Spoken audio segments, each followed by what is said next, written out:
रहने वाला बबुआ रहे वीर जगदेव प्रसाद, थाना कुरुथा था जवान का। एरी छोटा टोला रहे सकुराबाद के, जो कहावे कुल्हड़िया ग्राम, पिता कर नाम रहे प्रयाग सिंह। एरी जगदेव बाबू रहन दोई भाई, छोटा भाई रहन वीरेंद्र कुमार। एरी कुल उनका खेती बबुआ रहे 3 बीघा, जामे जगदेव रहलन 2 पटीदार। आ घर से लचार बबुआ जगदेव हो रहो, अब बीरवा के सुनना बड़े हो समाचार। अब बहुत गरीबी हमें जगदेव हो जन्मलान। होटली लंगौटी बबुआ तना में शोभत महाराज। आ छोटे पिलसी नवाया लेके पढ़ने के जालन। नित दिन जगदेव बबुआ जालन हो क्लास। अब बाचारे दूसरे या तीसरे क्लास में। जब बबुआ जगदेव पहुंचलन महाराज, तब उनका घाट बबुआ कॉपी हो किताब। घटना तो लागे उनका कलम हो दो बात। कहियो तो खालन बबुआ, कहियो भूखले हो जालन। आप पढ़ने के ललसार हलवा महाराज, सुनला पमारा नेता बहो जगदेव के।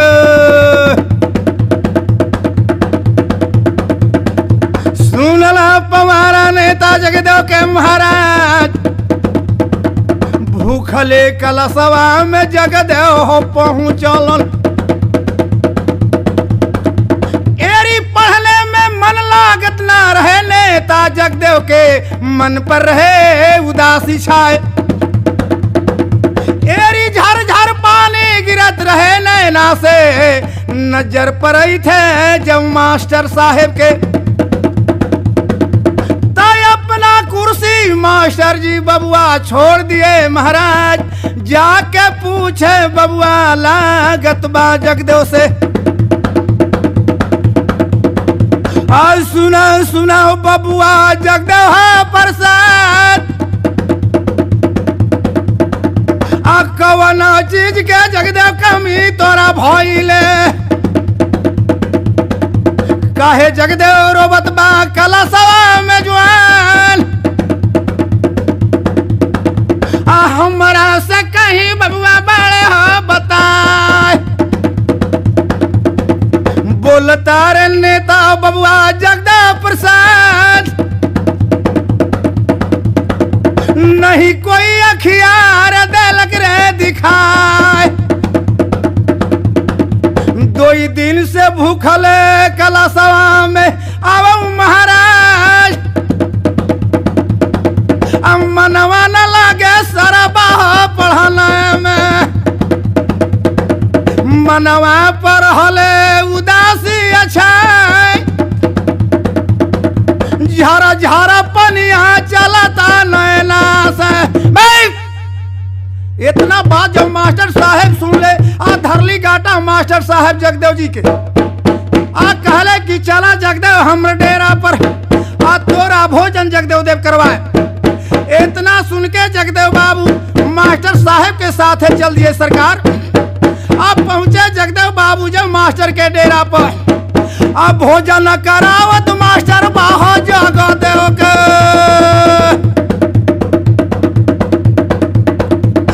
डेरा पर मास्टर बबुआ रहले समझाए।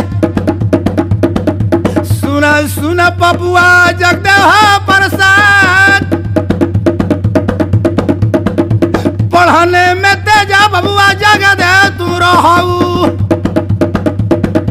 बाकी जगदेव घरवा से बड़ा तू लाचार। आज से न घरे जगदेव जाए के हो बाड़ू। सारी तजमा बबुआ करब तोहार, नित दिन पढ़ाई जगदेव तोरा डेरा पर नित दिन साथ बबुआ चल क्लास आए तना रे बतिया नेता जगदेव सुनत बा छोड़ ले यार मनवा जगदेव अपने घरवा के महाराज और रहे बबुआ लागे तारन मास्टर जी के साथ है नित दिन मास्टर उनका डेरा पर पढ़ावत रहे जवान और नित दिन साथ बबुआ जालन हो क्लास पढ़ाई थे पवारा नेता जगदेव के महाराज अब फर्स्ट डिवीजन जगदेव सतमा हो पास कैलन खुशिया में मास्टर रहले महाराज नए नए धोतिया कमजवा बबुआ जगदेव के सियालऊ खुशिया में रहन बबुआ जगदेव प्रसाद बोलता रे मास्टर बबुआ बाहो जगदेव से सुन सुन बबुआ जगदेव प्रसाद चलिए तो जाओ जगदेव अपन घरवा के माई रे बाबू से अब बबुआ करला मुलाकात अल्लाह के विदैया जगदेव चला था मास्टर के धर ले तरहिया जगदेव चलला रे जाए अब पड़े थे नजरिया दादा जिमदारन के बाल बोलता रे जिमदार हो अपन बंगला से महाराज आके कर बेटा रे दादा घुटिया ले धोतिया पहर ले जोरे दादा रहिया में चलल हो जाए अब बोले थे बड़ा ही दादा अपन मालिक से ई लड़का पर आक्सीन के इनको मालिक जगदेव रहल बारम फर्स्ट डिवीजन मालिक सतमाई कैले बिया पास आ खुशिया में मास्टर इनका धोतिया कमीज पहरले बा इतना सुनत बबुआ जिमदार हो जवान अब बोलता रे जिमदार हो अपन बंगला से ये देख ले फुटानी जगदेवा के पास लगई थे जगदेवा ई हो गेल बियाला कहा जगदेव सासल चलो यारो सुनो ध्यान लगाए अधर लेता रहिया जगदेव चलला हो जालऊ छूटे थे बराहिल बबुआ मालिका के जवान शासन चलाता बबुआ रहे जिमदार के करो न बेटा बबुआ खटिया पर बैठत रहे जवान आ कोई ना खड़ा उन बबुआ पहन के चलत बा के करारे हैसियत बबुआ घूठी ले या धोती रे पहर के राह में चले के महाराज आ तू तीता बोलाता बबुआ जिमदारान के रहू आ धर लेता गटवा उब्राहिल आ जगदेव के महाराज आ सुना सुना बबुआ जगदेव प्रसाद मालिक तोर बोलाव जगदेव बंगला पर जवान अब बोलता रे जगदेव बबुआ बाहो ब्राहिल से कहले कि जाके अपन मालिक के कह दो फजरे तोर मालिक से मुलाकात कर ले बाकी अभी हम चाहत बानी अपन घरे अपन माय बाप भाई से मुलाकात करे जात बानी जाके कह दो तू अपन मालिक के बाकी शासन चलत रहे जिमदारन के आ धरली गाटा इब्राहिम जगदेव के धर ले गटवा इब्राहिम जगदेव के महाराज अल्लाह गलक झरिया बबुआ जिमदार के बाल सामने तो जगदेव के ठाड़ा बबुआ दिल हो करवाए। अब बढ़ाई थे बखेड़ा दादा रे बंगला पर। सुनला पवारा नेता जगदेव के महाराज आ कैलना सलामी जगदेव जिमदारन के बाल। जोरे दादा बंगला के बिचारे मंझार। अब बोलता रे जिमदार हो अपन ब्राहिल से। कहे ना सलामी जगदेवा बंगला पर बजाए। आज जाई के बराहिल बबुआ कहे जगदेव से। सुन सुन बबुआ जगदेव हो प्रसाद। आ कहे ना सलामी जगदेव करे था तू मालिक के। आ तोहरो पर मालिक जगदेव आ रहलो खिसियाए। आ तो पर ना सलामिया जगदेव करे बंगला पर। एरी बातल बातल बातल बढ़ गल। ऐ कुड़ा चलाती जिमदार ने बात जगदेव को। तो वो जगदेव वो बंगला पर कुर्सी दादा और हलल उठाए। कुर्सी पटक दी जगदेव रे। यारो सुनो ध्यान लगाए।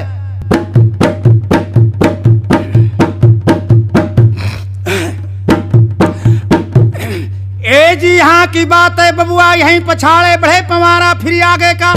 यारो सुनो लगा कर कान किसु जवान का बबुआ शंका हो बतना। साफ सद में बबुआ कहे बतलाए कुर्सी पटक के जगदेव बंगला से डेरा दिए कबार। अब पहुंचे जगदेव अपन घर पर महाराज। आ ले के खबरिया इब्राहिम पहुंचल करे घरा पर जवान। बोला तारे इब्राहिम बबुआ प्रासीन से बाल। पढ़िए के आवत बेटा जगदेव रहले महाराज। अब मालिका बोले उनका रहन बंगला पर। कैलना सलामी जगदेव जिमदारन के जवान। आ यही खातिर मालिक बबुआ रहल खिसियाए। फौजीरे कलसवा आ जइहले महाराज। अब मालिका रे गोलिया दादा दिहल रे लगवाए। इतना सुन ले प्रयाग सिंह बबुआ गैल घबराए डांट के बोलत प्रयाग सिंह बेटा जगदेव से। सुन सुन बबुआ जगदेव हो प्रसाद। आ कहे ना सलामी बेटा कैला मालिक के। तुहारो पर मालिक जगदेव रहलो खिसियाए। आ फौजीरे कलसवा बेटा जाइबे तू बाल। अब मालिका रे गोलिया देते रे लगवाए। आके कर बेटा हो जगदेव फाजिल जालमल। ले हो लड़ाई जगदेव जिमदारन से जवान। आये तनार बती आया जगदेव सुनत बा। अब बोलता रे जगदेव अपन पिता से महाराज। आके करिए मैया बबुआ से रह बियाएल। के करे जा बबुआ पथला के बा। अब फौजीरे या गोलिया दादा देते रे लगवाए। अब फौजीरे कलसवा आ जगदेव चले थे महाराज। आधार लेता रहिया जगदेव चला रे जालू। पड़े थे नजरिया बबुआ जिमदारन के जवान। माना कैले रही जगदेव के आ राह धैले जगदेव चल जात रहे। आ छूटे थे इब्राहिम माली के कि जाके कहदा तू जगदेव के आ ओकरो गांव में उखलबे कटवाए। देखब कि शासन नाका तो चली हैं जिमदारन के। सुनला नेता जगदेव के महाराज आज जाई के बराहिल बबुआ कहा जगदेव से सुना सुना बबुआ जगदेव प्रसाद मालिक का तमाना जगदेव कैले रहू तोहरा के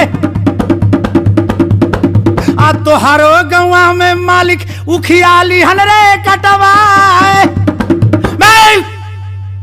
इतना बात सुन के जगदेव आ कहे लागल ब्राहिल से कि जेकर रुख में लागल खून पसेना आ कैसे तोर मालिक लिहे कटवाए। जाके कह दो तू अपन मालिक के आके समिना कर ले सबर भूमि में, चाहे प्राण रहे धरती पर चाहे तन धगी धगी उड़ जाए। एकरा से जगदेव के नरह परवाह आ सुनला पवारा नेता सुनला पवारा नेता जगदेव के महाराज आया पसत लौटाला जगदेव बाळे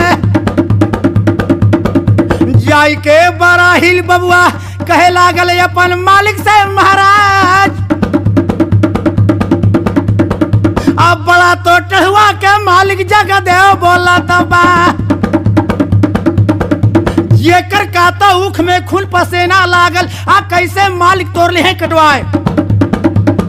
आई आपस मालिक जगदेव लट गए सरकार। आ इतना सुन के जिम्मेदार गरम हो गए, सुरखी बिगड़ गया दादा और चेहरा के ज्वाल और हले बदन पर लाल छाए। बोलत जिम्मेदार अपन ब्राहिल से कि हाथी खोल दे तू बंगला से। यारो सुनो लगा कर कान हाथी खुल गया बा बंगला से। जेकरा पर जिम्मेदार हले सवार अगल बगल में ब्राहिल चल दिए।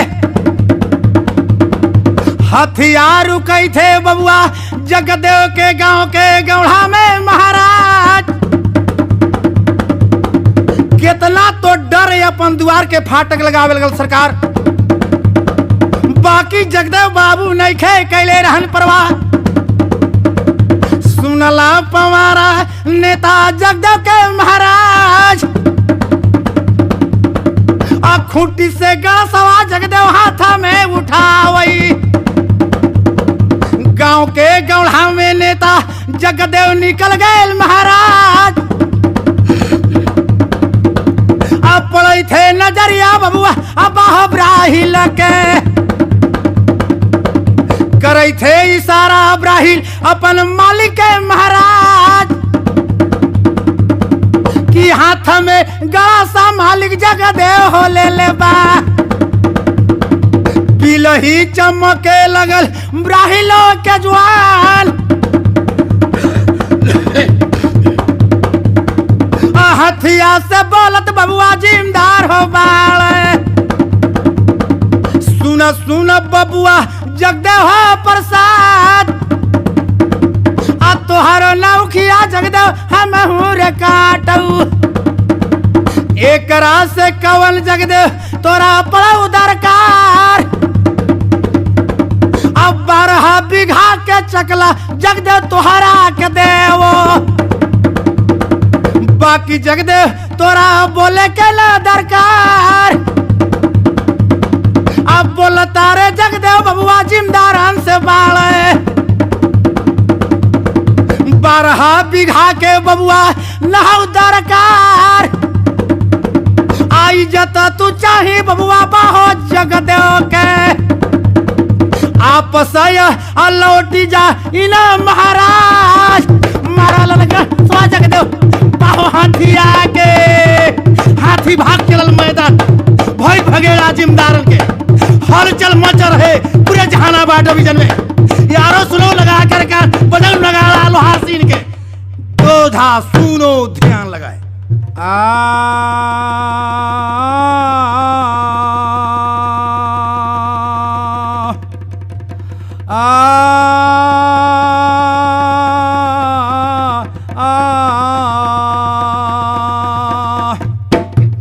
एरी हलचल मचल रहे पूरे जहानाबाद डिवीजन में।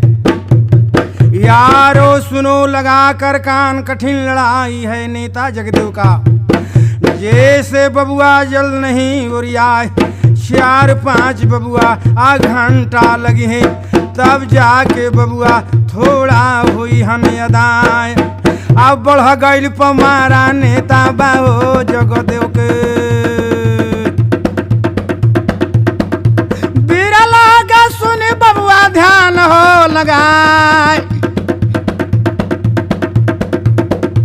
उसीरे गांव में एक जद्दू महतो रहलान। जोरे बबुआ खाने पीने के सुखी परिवार, आउन के तदुरवा पर जगदेव पहुँचलान।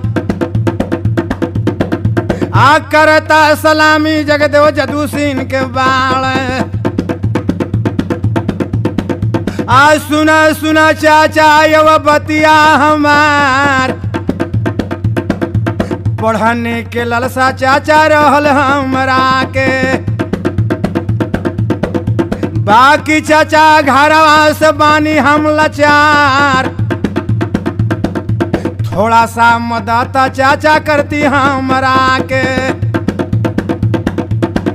जैसे कहीं आगे हम कर जाती विकास, अब पढ़ने के ललसा चाचा रहल हमरा के। नममा लिखा दा जहाना तू बात, जो चाचा 8वें कलशवा में बाल। तब बबुआ बोलता रे जदुए सिन्हो बलवान। आ सुना सुना बबुआ जगदेव हो प्रसाद। आ पहले तो चल के जगदेव कर लो जलपान। आ बरबा सनमवा जगदेव तोरा हो लिखवाई वो। आ खुशिया में रहन बबुआ जगदेव प्रसाद। आ करे जलपनवा जगदेव जदू सिंह जालन। तब उनकर तिरिया बोले थे महाराज। आ बोला तारे तिरिया दादा जदू सिंह के बाल। सुना सुना बबुआ जगदेव हो प्रसाद। आ केतना नोट के जगदेव पड़ हो दरकार। आ हमारा से कहीं बबुआ बाले हो बताए। आ बोलो तारे जगदेव दादा जदू सिंह सब बाल। सुना सुना चाचा यव बतिया हमार। सथवा तो चल के चाचा नाम हो लिखवा दो। चाहे जितना पैसा कौड़ी तोरा लागे हो छदाम। अब भोजन करा के बबुआ जदू सिंह हो बाल। जगदेव बाबू के लेके जहानाबाद पहुंच गए सरकार। 8वें क्लास में नाम लिखा गया जगदेव बाबू के। आ खुशिया में रहन बबुआ जगदेव प्रसाद। अनिता दिन का लसवा दादा जगदेव हो जालो। अब बिरवा के सुनना बाले रे समाचार। आ सुनला पवारा दादा नेता जगदेव के। आज तना रे बेटा बबुआ पिछड़ल मजदूरवान के जवान। आज करा तो आगे जगदेव लगलन बैठाए। आ देखलन बाबू रे भैया रे जिम्मेदार। अब बाबू भैया डांटे दादा लागल मास्टर के। कहले कि नाम काट के जगदेव के भगा दो, नाता नौकरी तोर खा जाए। तब तो जगह पर बाबू भैया बैठल जिम्मेदार आ कवन देखवैया बेटा है रे पिछड़ल मजदूरों उनके अब बढ़ गेल बखेड़ा नेता जगदेव के महाराज। एक विद्यार्थी आके कहे लागल जगदेव बाबू से कि फजरे नाम तोर जगदेव बाबू कटा जहन। बाकी जगदेव बाबू नइखे कैले रहन परवाह। आप पढ़ाले में तेजा नेता जगदेव प्रसाद आज चलल न हकीकत बाबू बिना नेता जगदेव पो। सब मास्टर मानत रहे, सब विद्यार्थी मानत रहे नेता जगदेव के। आज चलल न हकीकत बाबू भैया जिम्मेदारन के जवान इसी रे तरह से नेता जगदेव हो बढ़ाऊ। अब बिरवा के सुनाना बाड़े रे समाचार अब पहुंचल इतिहान बबुआ बाहो मैटिक के। सोचता विचारत नेता जगदेव प्रसाद आ कैसे या फार्म बबुआ मैट्रिक के भराइयो। तोरा ओकरा से 10-20 मांग के जगदेव बाबू एग्जाम कैले तब उनकर मैट्रिक के फार्म भराई रहे सरकार। बाकी 10 रोज के खाना और बुता चाही आ किसुरे तरह से बबुआ कैलन इंतजाम। आज देवेला परीक्षा जगदेव पहुंचल जहानाबाद तब एको दादा कुरसिया खाली नबा आ घूम घूम के देखत नेता जगदेव हो बाल। एको कुर्सी खाली न रहे सरकार, कभी भीतर कभी बाहर जाए आ कभी रजिस्टर जगदेव बाबू लटर रहन। आ 10-20 फाजिल बबुआ बैठल रहले आ करेला छेड़खानी नेता जगदेव के महाराज आ वही स्कूलवा के मास्टर हो रहा। जाके पूछे लागल बा जगदेव से कि काहे बबुआ कभी भीतर और बाहर जाए आ तुहरे का नमवा बबुआ जगदेव हो बालू। तब हाँ करके बोले थे जगदेव प्रसाद आ हमारे तो नमवा बबुआ जगदेव हो बाल।